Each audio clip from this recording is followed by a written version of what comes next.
इस बार vote leader को जाना है, किसी डीलर को नहीं। इस बार वोट बदलाव के लिए, प्रोग्रेस के लिए, डेवलपमेंट के लिए, किसी चोरों को, मक्कारों को, बदमाशों को नहीं। इस बार वोट भूख से आजादी, खौफ से आजादी के लिए। इस बार आपका वोट दूसरों की जेब भरने के लिए नहीं। मेरी बहनें यहाँ बैठी हैं, मैं उनसे खास गुजारिश करूंगी। बीजेपी आई कि कांग्रेस आई, आपके सर से हिजाब छीनने का ही काम किया। एसडीपीआई वो पार्टी आपसे वादा करती है, जब तक हम जिंदा हैं, पावर में आए या ना आए, आपके सर पे हिजाब बरकरार रहेगा। हमारे बच्चों और बच्चियों को स्कूल कॉलेज में तालीम के लिए रोका जाए या किसी भी तरीके से उनके किसी भी हुकूक को पामाल किया जाए, जब तक हमारी रगों में खून है, हम साथ में खड़े रहेंगे। इंसाफ की बात होती रहेगी, जुल्म के खिलाफ आवाज उठती रहेगी। इसलिए इस बार वोट डांगरी की साउथ की जमीन से एक मिसाल होना चाहिए, पूरे हिंदुस्तान के लिए एक सबक होना चाहिए कि अगर मुसलमान को इस्तेमाल करने की कोशिश की तो मुसलमान तख्ता पलटने की हैसियत रखता है।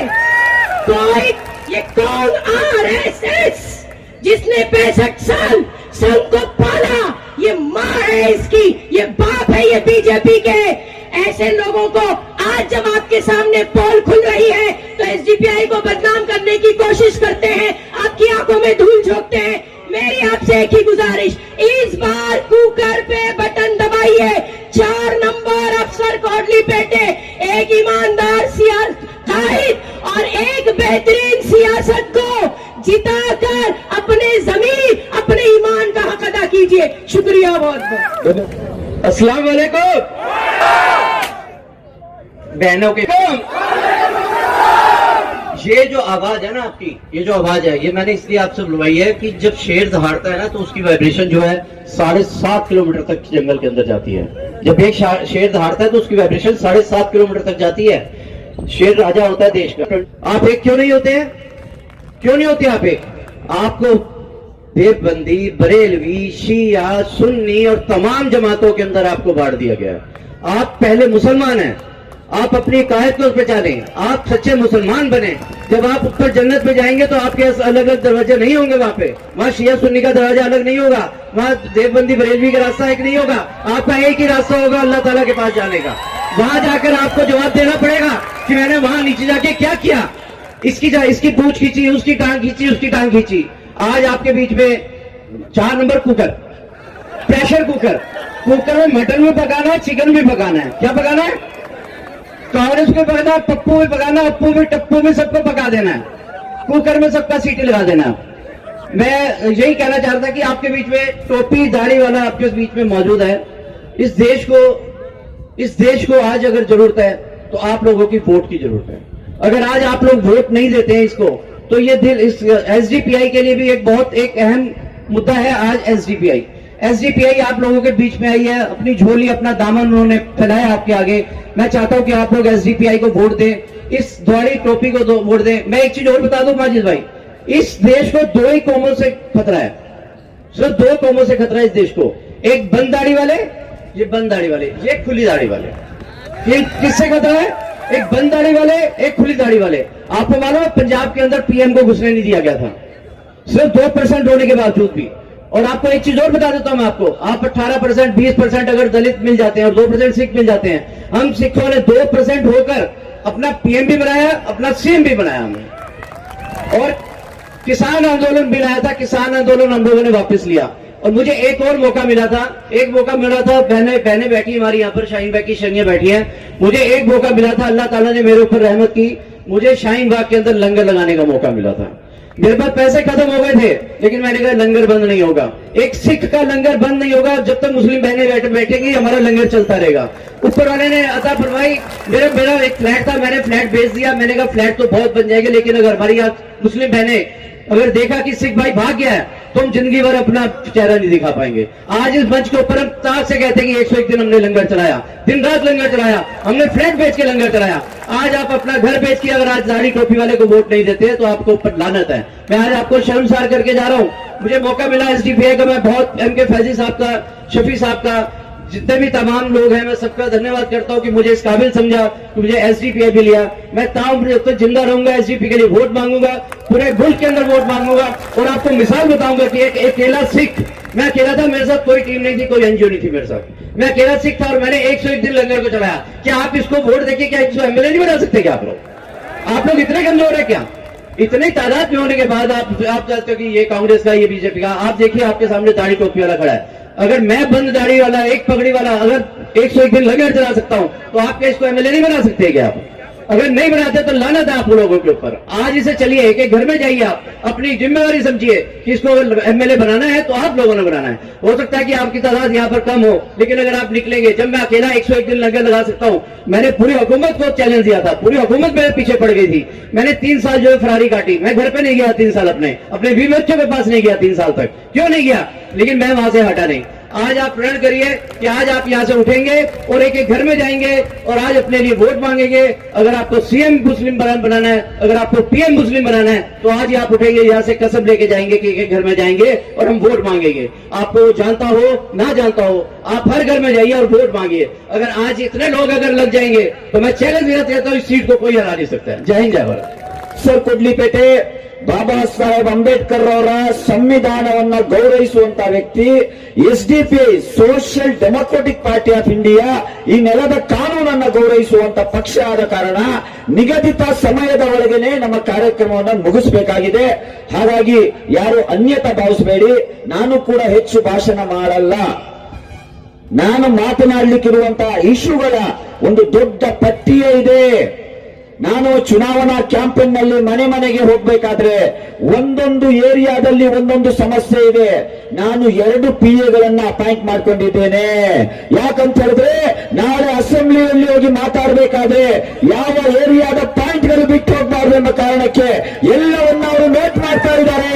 ಟೈಮ್ ಟು ಟೈಮ್ ಪ್ರಥಮ ಅಸೆಂಬ್ಲಿಯಲ್ಲಿ ನಾನು ದಾವಣಗೆರೆಯ ನೆರಳು ಬೀಡಿ ಕಾರ್ಮಿಕರ 300 ಮಹಿಳೆಯರು ಸೇರಿ 15 ಡಿಮ್ಯಾಂಡ್ಗಳನ್ನು ನನಗೆ ಇವತ್ತು ಸಬ್ಮಿಷನ್ ಮಾಡಿದ್ದಾರೆ.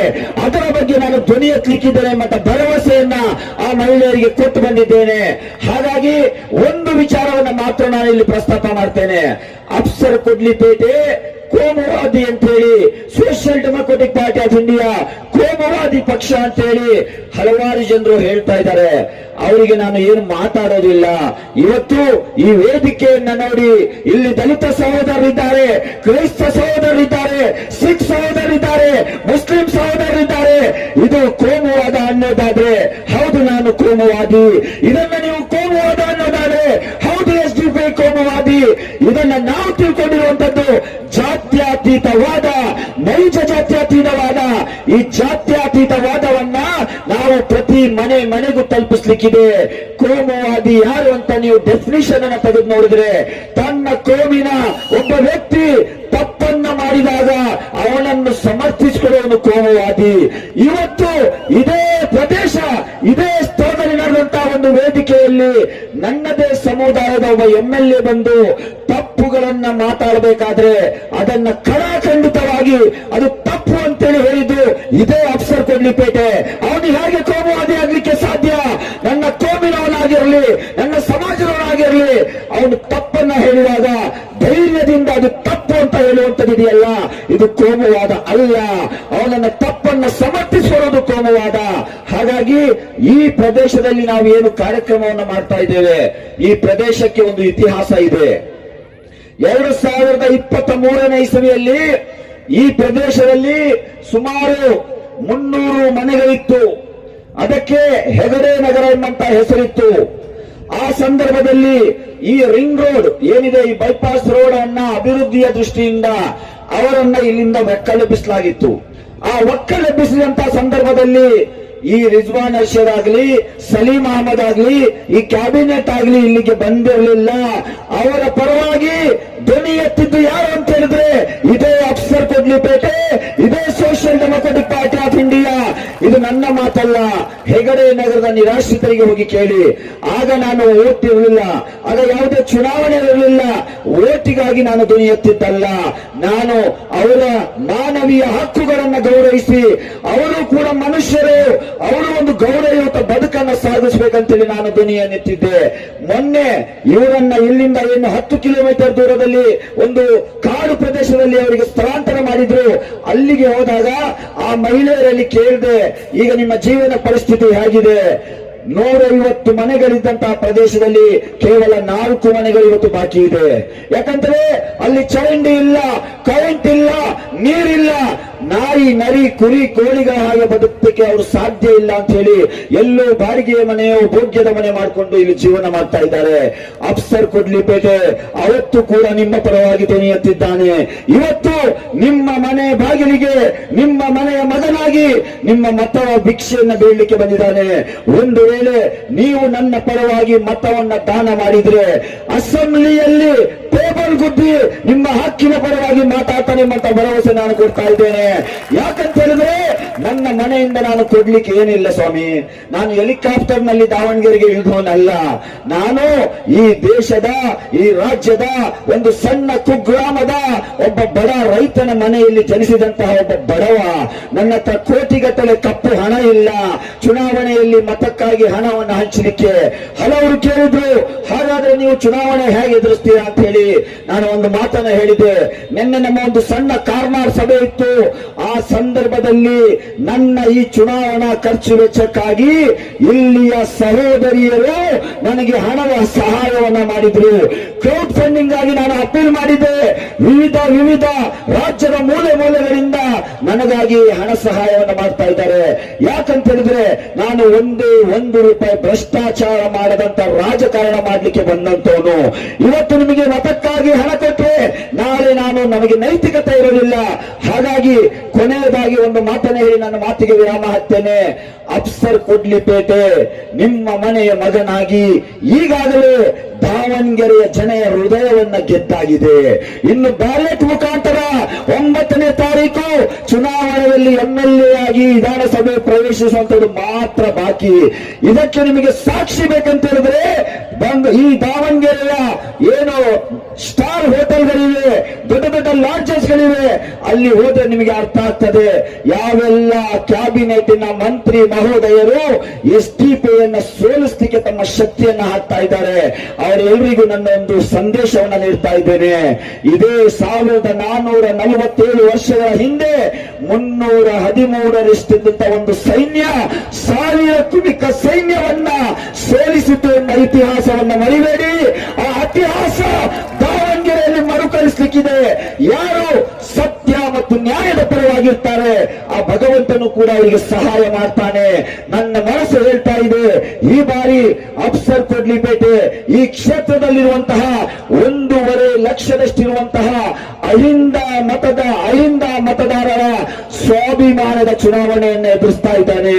ಈ ಚುನಾವಣೆಯಲ್ಲಿ ನಾನು ಗೆದ್ರೆ ಇದು ನನ್ನ ಗೆಲುವಲ್ಲ, ಈ ಕ್ಷೇತ್ರದ ಅಹಿಂದ ಮತದಾರರ ಗೆಲುವಾಗಿರುತ್ತದೆ. ಒಂದು ವೇಳೆ ಈ ಚುನಾವಣೆಯಲ್ಲಿ ನೀವು ಈ ಬಾರಿ SDPಯನ್ನು ಬೆಂಬಲಿಸಲಿಲ್ಲ ಅಂತ ಹೇಳಿದ್ರೆ ಮತ್ತೆ 50 ವರ್ಷದ ರಾಜಕೀಯ ಗುಲಾಮತನಕ್ಕೆ ಹೋಗಬೇಕಾಗುತ್ತೆ. ಕೊನೆಯಲ್ಲಿ ಒಂದು ಮಾತನ್ನ ಹೇಳಿ ನನ್ನ ಮಾತನ್ನಿಗೆ ವಿರಾಮ ಹಾಕ್ತೇನೆ. ದಾಡಿ ಮತ್ತು ಟೋಪಿಯ ಬಗ್ಗೆ ಬಹಳ ಚರ್ಚೆಗಳು ನಡೀತಾ ಇದೆ. ಅವರಿಗೆ ಒಂದು ಸಂದೇಶವನ್ನು ಕೊಡ್ತಾ ಇದ್ದೇನೆ. ಈ ದೇಶದ ಮೊಟ್ಟ ಮೊದಲ ಎಜುಕೇಶನ್ ಮಿನಿಸ್ಟರ್ ಮೌಲಾನಾ ಅಬ್ದುಲ್ ಕಲಾಂ ಆಜಾದ್ ಅವರು ಕೂಡ ದಾಡಿಯನ್ನಿಟ್ಟಿದ್ರು, ಅವರು ಕೂಡ ಟೋಪಿಯನ್ನು ಹಾಕಿದ್ರು. ಈ ದೇಶದ president of India Zakir Hussain ಕೂಡ ದಾಡಿಯನ್ನಿಟ್ಟಿದ್ರು, ಟೋಪಿಯನ್ನಿಟ್ಟಿದ್ರು. ಅದೇ ರೀತಿಯಾಗಿ ದಾವಣಗೆರೆ ದಕ್ಷಿಣ ವಿಧಾನಸಭಾ ಕ್ಷೇತ್ರದ MLA ಆಗಿ ಇದೇ ದಾಡಿ ಇಟ್ಟಿರುವಂತಹ, ಅದೇ ಟೋಪಿ ತೊಟ್ಟಿರುವಂತಹ ಅಫ್ಸರ್ ಕೊಡ್ಲಿಪೇಟೆ ಅಹಿಂದ ಮತದಾರರ ಧ್ವನಿಯಾಗಿ ಕರ್ನಾಟಕ ವಿಧಾನಸಭೆಯನ್ನು ಪ್ರವೇಶಿಸುತ್ತಿದ್ದಾನೆ.